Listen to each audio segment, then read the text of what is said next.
Israeli military incursions into the West Bank are common. Palestinian officials call this latest one a dangerous escalation and say more than 270 Palestinians have been killed in the West Bank since October 7th. An estimated 3.2 million people live in the West Bank, including more than 700,000 Jewish settlers. Their settlements, considered illegal under international law, have grown, as have fences and walls separating them from Palestinian neighbors. The divide is stark in Hebron, a West Bank city split in two, where thousands of Palestinians live under the total control of the Israeli military. Daniele Hamamdjian explains what that occupation means.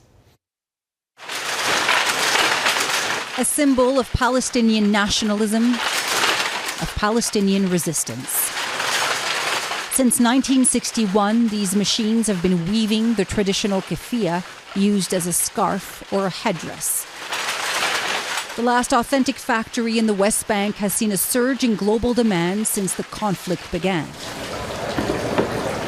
But trying to sell them in the same city they're made can be a problem. The Israeli military has come by to take them down, says Bader.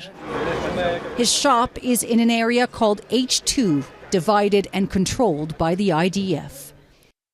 Hebron is itself a city of symbols. This ancient complex is sacred to both Muslims and Jews. It's also where a Jewish settler massacred 29 Muslim men during prayers in 1994. A few years later, the two sides agreed to divide the city, but peace has always remained fragile.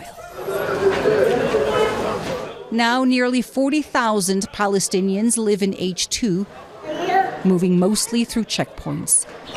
They're surrounded by surveillance cameras and razor wire, separating them from 900 Israeli settlers,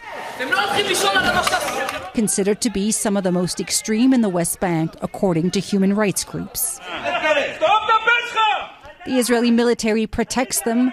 First, the closure started in 1994. While simultaneously enforcing a strict lockdown on the Palestinians who live close to the heart of the city. You can't come to my house. The checkpoint, they close it on the night. It's only Sunday, Tuesday, and Thursday, 1 hour in the morning and 1 hour in the evening. We're allowed to pass the checkpoint. No visitors, no ambulances, no kindergartens, no schools, no jobs. If there's an emergency, what do you do? Nothing, die. In the old city of Hebron, people have stopped coming and merchants have stopped selling. There's no point anymore, they say. If he's lucky, Hisham will sell 1 or 2 items a week. They're trying hard to empty the city, and they manage and succeed in doing that because a lot of shopkeepers left this area because they can't do living anymore. Keeping the shop open, he says, is a form of resistance. And the reason it's become so unbearable, just look up. There aren't just shops in the old city of Hebron. There are Palestinian families who live here. There's one family behind this door.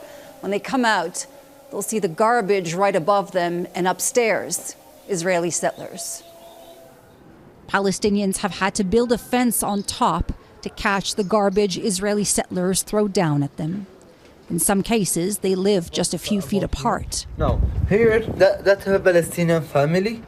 Behind it, have a settlement here. Abraham Avinu. So you've got barbed wire just right there. Like a settlers, people stop in a roof, through eggs, through rubbish about a family here. I want the world to know that Palestinians are living under apartheid, under discrimination, no life. We don't have the basics for our life. No enough water, no enough electricity, no freedom of movement, no freedom of expression. We live less than animals because of the occupation, not because we are not civilized. It's a Tuesday night and Isa has to cross back into H2 through a checkpoint before the curfew kicks in. That strict lockdown has been in place since the conflict began. Now, Global News reached out to a spokesperson for the Israeli settlers, but our request for an interview was denied. Donna. Daniele Hamamdjian in Jerusalem tonight. Thanks.